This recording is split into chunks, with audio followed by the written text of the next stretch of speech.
நீங்கள் அமேசானில், ஃப்ளிப்கார்ட்டில், மீஷோவில் செல்லராக இருக்கிறீங்க. பட் உங்களுடைய அக்கௌண்ட்டில் வந்துட்டு ப்ராப்பராக ஒரு கான்ஸ்டண்ட்டாக உங்களுடைய ஆர்டர் என்ன பண்ண முடியல, நீங்கள் அச்சீவ் பண்ண முடியல, லேக் ஆகிறீங்க. இல்லை பாலிசி வயலேஷன்ஸ் நிறையா வருது, அது என்ன பண்ண முடியல, ரிசால்வ் பண்ண முடியலை.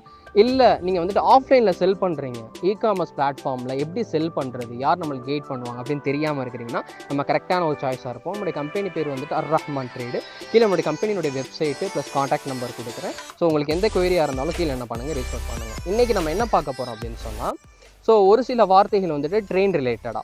ட்ரெயினில் வந்துட்டு கம்பார்ட்மெண்ட்னு சொல்லுவோம். இது எப்படி நம்ம அரபிக்கில் சொல்கிறது? முக்கசூரா என்ன சொல்லுவாங்க?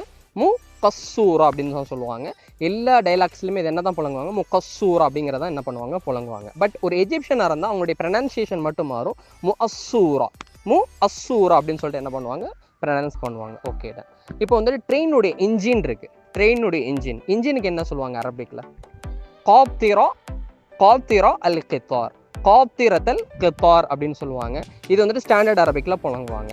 பட் ஒரு சவுதியாக இருக்கிற அப்படி இல்லை ஒரு இமாராத்தியாக இருக்கிறாருன்னா, சவுதி இமாராத்தி வந்துட்டு மக்கீனத்தல் கித்தார் அப்படின்னு சொல்லிட்டு என்ன பண்ணுவாங்க, புழங்குவாங்க. ஒரு எஜிப்ஷியன் என்ன சொல்லுவாங்க சொல்லிட்டு கீழே கமெண்ட் செக்ஷனில் தெரியப்படுத்துங்க. Keep learning, stay curious. In the next session. Maths எல்லாம்